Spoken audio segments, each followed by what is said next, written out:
அஸ்ஸலாமு அலைக்கும் வரஹ்மத்துல்லாஹி வபரகாத்துஹு. இன்னைக்கு நம்ம பார்க்க போகிறது இஸ்லாமின் 5 தூண்கள். இஸ்லாமின் அடித்தளமாக 5 தூண்கள் நிற்கின்றன. அவை நம்மிடம் பேசக்கூடியதாக இருந்தால் நம்மிடம் என்ன சொல்ல போகிறது? வாருங்கள் அவர்களது குரலை கேட்கலாம்.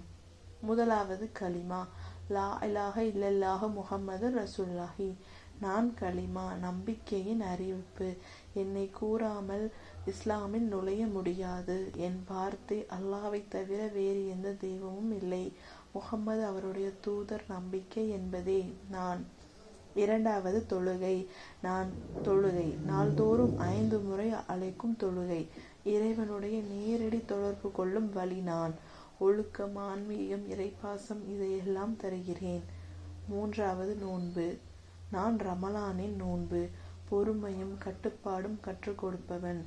நான் பசியில் பக்தி, தாகத்தில் தூய்மை, எளியோரின் நிலையை நினைவூட்டுகிறேன். நான்காவது ஜகாத். நான் ஜகாத், தானம் கொடுப்பது.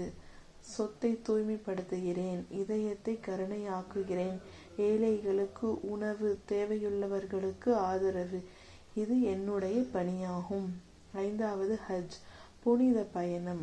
உலகெங்கும் உள்ள முஸ்லிம்களை ஒரே இடத்தில் ஒன்றிணைக்கிறேன். இறைவனிடம் முழுமையாக சமர்ப்பிக்கப்படும் ஒரு பயணம் நான். இஸ்லாமிய வாழ்க்கை வழிநடத்தும் 5 தூண்கள். இவை ஒவ்வொன்றும் ஒரு வழிகாட்டி. இந்த வீடியோ உங்களுக்கு பிடிச்சிருந்ததுன்னா லைக் பண்ணுங்க, சப்ஸ்கிரைப் பண்ணுங்க. அஸ்ஸலாமு அலைக்கும் வரஹ்மத்துல்லாஹி வபரகாத்துஹு.